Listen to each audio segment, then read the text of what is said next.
G'day guys, welcome to Devlog number 1. Welcome to the first devlog of the development of our game Lyra. I'm Bram and my partner in crime is Maud. We're both from Belgium and we have a degree in applied computer sciences. That means we're absolutely big brains. With us finishing our degree, we decided to try out game development and see if it's something for us. We brainstormed for a bit and came up with a couple of game ideas. The result of that brainstorm sesh gave us Lyra, a top-down 2D turn-based strategy game. That's a lot of words, I know. We've taken inspiration from a lot of games, but mainly Fire Emblem. This is because Maud is absolutely addicted to Fire Emblem. Like, it's actually insane. He keeps going on and on about it, yada yada. Anyways, Lyra. As said, this series will focus on the full development of the game. It'll show a bit of artsy-fartsy and a bit of copy-pasting code from Stack Overflow. TM, this devlog is not endorsed by Stack Overflow.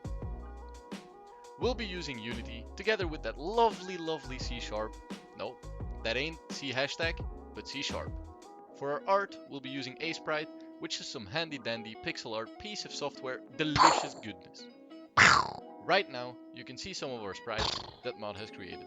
These are merely placeholders to use to get our core mechanics fixed. First things first, movement. Can you even call a game without movement?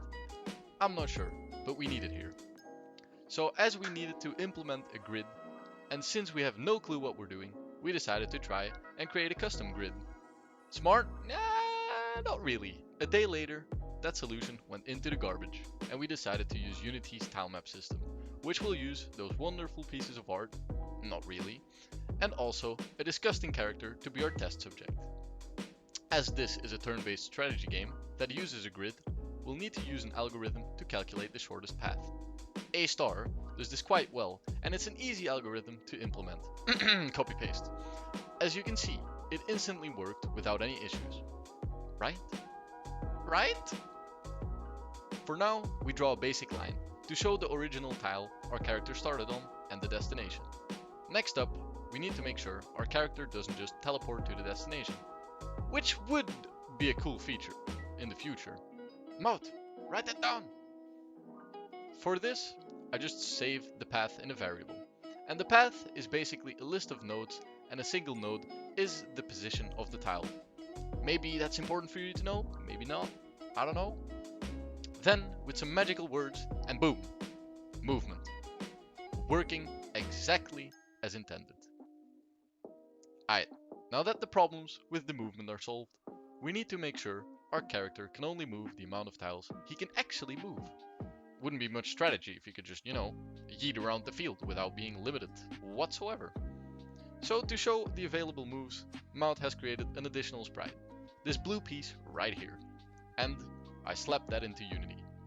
After some magical programming, it shows the character's limitations on where he can move. Wow, this is so much more progress than I expected for our first video. So that's it for the first devlog.